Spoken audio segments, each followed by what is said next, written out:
Coucou mes amis, hi guys, it's me Alexis coming at you today. I'm gonna be honest, I'm a little sick today. I have a little bit of a cold and also my face is freaking out. And I'm trying to use the pharmacist here to get a hold on that. But I just went to my Ofii appointment today and I want to just share it all before I forget.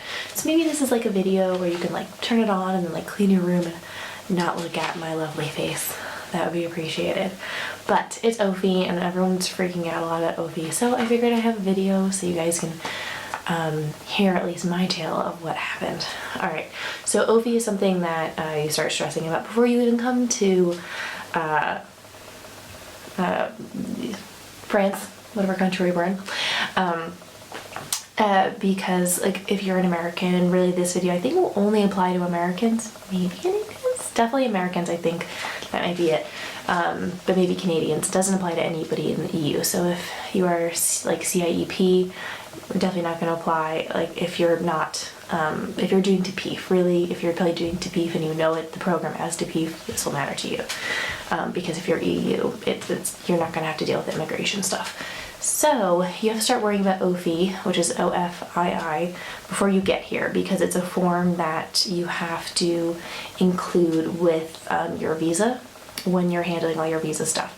So when you hand in your visa application and all the forms and pictures and copies of your passport and stuff like that, that involves, you also have to hand in a semi-filled out portion of your Ofii form. And again, this is all in the handbook, so it tells you what form you have to fill out.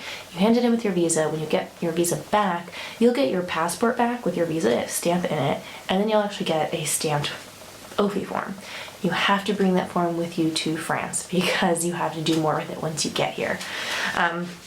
So you don't have to do anything right away. You can't do anything with it essentially until you have a place to live. It's kind of like your bank account and all the other stuff. So you're gonna have to kind of hold off until you have a place to live. Once you have a place to live, you have to fill it out and then you have to return it to whatever your kind of like academy is. So for me, that's Marseille. And that's my academy, so I had to fill it out and give back to them. Now you do find out what you have to fill out, all of that in a form that they do give you. It's a packet, it's one of the many emails you receive, and there's an attachment and it says what exactly you have to fill out and what you have to email or mail in. I emailed it and it was fine, so I actually emailed it, didn't read the directions because I'm a great person, sent it in, and then they told me like, this is not complete, and I was like, and then I put it off a little bit longer than I should have because I was like, I have to figure this out. So what I had to send in was, you have to, at least for me, I had to send in a copy of the completed Ofii form to their standards. So I had to scan it. I also took a photo of it with my camera and then emailed it, turned it into a PDF. And then once it was converted, I attached that in the email and also sent a scanned copy of my visa and a scanned copy of my passport page. And that was all they needed. I sent mine in on October 18th, and then I got an email back actually the next day that said like they confirmed that they had received it. A lot of people I know actually sent it in a bit earlier. They sent it really around the time that we did orientation, so like October 5th-ish. They really do want you to get it in as soon as possible because the point of Ofii is that you have to fill out the form, you have to send it in, and you have to go to see a doctor and get a medical exam before 3 months. Like before you have to go before you maxed out, I guess, 3 months of being in France.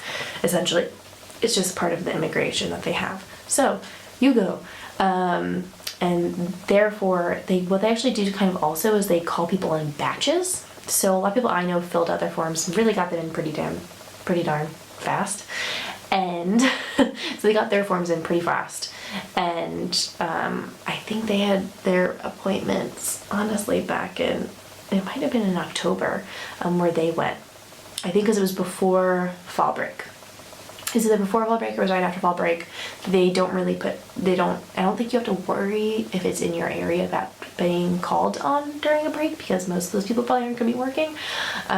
So don't fret too much. I know a lot of people are freaking out. I don't know anybody who had a problem or anything like that because they really do call you in groups or in batches. So I was in the second batch, obviously, because I got my stuff in later. A few other people I know who got their stuff later, called the paperwork in later, were called in, or if they just maybe been forgotten about or skipped or whatever. Anywho, so I was emailed then on, so I emailed my stuff in on like October 18th. I heard that like, yay, we got it, heard on October 19th. Then it was kind of quiet for a little bit. And then on November 14th, I received an email that said, hi, we're going to, like, here's your appointment date is December 6th. Also on November 14th, they said, like, on December 6th, you have to come to Marseille. It's a Thursday, and you have to get a doctor's appointment at, like, 1:30 p.m. I had also gotten a letter before then. I got a letter around November 15th that just said, it was kind of a letter saying, like, you have an Ofii appointment, or it was really to be like, if I was traveling and I hadn't gotten my appointment yet, it's kind of like a, don't worry, like, they have my stuff, I haven't done anything wrong, I'm going through the process, kind of like a provisional, I guess, like, or like a license, if you're waiting for your license to come in the mail, and they're like, if you get pulled over, here's a sheet that's saying that it's on the way, kind of thing. So I had my appointment today, and I kind of, now that I got the dates all out of the way, want to talk a little bit about it. So my appointment was today, December 6th. Most of the appointments you're going to get are at 1:30, and the thing is too is you're going to show up, and so many people are going to be there because everyone has an appointment at 1:30. The point really is to kind of get in line first if you can. Like, I was kind of like squeezing my way up because I had to come back here and I had to babysit. So I was like, I need to get back to Avignon. But it's really up to you if you want to, like, not mush. But there's a lot of people there. Everyone has the appointment at the same time. I don't know why they do it that way and then just have a giant queue of people, but that's what they decided would work. So try to get through first. I fortunately was probably one of the first 10 people, like, that got through the door. So I was really, like, I went through the metal detector, went up the building. It's in Marseille. You have to go to Marseille if you're in Aix-Marseille area. So it is definitely going to be hard for people if you're not too far. For me, it was fine because I'm in Avignon. It's an hour train, hour max. So it wasn't much of a trouble. Just to kind of backtrack, I guess, a bit. I just took a train to Marseille. I know some people took buses, and then I took the metro. I took the number 2 metro to something Pont something, and then I walked. It was like a 10-minute walk from the metro. It was like a 10-minute metro ride maybe, and then 10-minute walk to the specific immigration Ofii office. So anyway, I showed up at the office, went through security, went inside, and then they then direct you to sit down. After like 2 minutes, honestly, a woman called about like 7 or so people's names, me being one of them, because I was one of the first people to walk in. We went to another hallway, and we all kind of just waited to be called. There was kind of like 3/4 part room. So first you were called, you went into a room, and you had a chest x-ray done. For the girls out there, what I was told and what they said was fine. So you have to take off like your necklace and stuff like that because you are getting this region, getting a scan of that. So I took off all my jewelry up here, and then I have a belly button ring, and I did leave that in, and they didn't say anything. But so I had actually this shirt on that I'm wearing. It was a pretty loose shirt. You have to take off your bra if it's wire. So I took off my bra, and then I left my shirt on, and they were like, that I had been told was fine. They were allowed to you change in a private area, by the way. Like, you go into a little cubby way and you change in it, and then you go through another door, and the radiologist is in there ready to take your scan. Once you're done with that, it's like 2 minutes. Once you got that, you leave, you round a corner, you wait again, and then you wait for a doctor to come, and they ask you a couple questions like, did you get your vaccines? And I'm like, yes. And then she weighed me, she took my height. I think she may have asked anything else. That was about it. I can't think of really much else. I was asked if I wear glasses, and I was like, I do, but I don't need them because I wear glasses when I feel like it, but it's not like necessary. I think that was all she asked me. Then I left again. So room 1 done, room 2 done. Then I left again, waited for a minute. Then another doctor came and got me, and he just like said, like, went over my weight again, went over my height, took my blood pressure, asked if I was like on any medications or anything like that, if I had been sick, and I said no, because I have a cold, like, that's nothing. And but asked if I had been like hospitalized or broken anything. I think one thing he asked in my life, and I said I had gotten tubes in my ears when I was little, but that was the only surgery I've ever had. So they did ask if I had surgeries, but that's it. And yeah, I think that was really the majority. It took my blood pressure. They were all very nice. Everyone was very, very nice, and they definitely spoke a little bit of English. When she was like, "Are you?" She's like, "Was it like grossesse?" And I'm like, "No." So, you can understand essentially what they're asking you if you are getting a little confused or flustered. Everyone was really nice, and they understood what everyone was asking me for the most part. I think I was a little overwhelmed with the radiologist part, but it was fun besides that. He asked me then if I wanted to get a blood test for like hepatitis and HIV. I said no, which like actually normally I would be like down to get, but I had a friend who had done it earlier, and it took her, she said it took her so much more time because I guess they wanted her to wait for the results. So like I wouldn't mind. I'm like, yeah, if you want to take it and then I can leave, that'd be fine. But I guess they made her wait for the results, and so she was waiting there for like a really, really long time, and I didn't have time to spare. So I was like, no, thank you. Yeah, I've had it done elsewhere.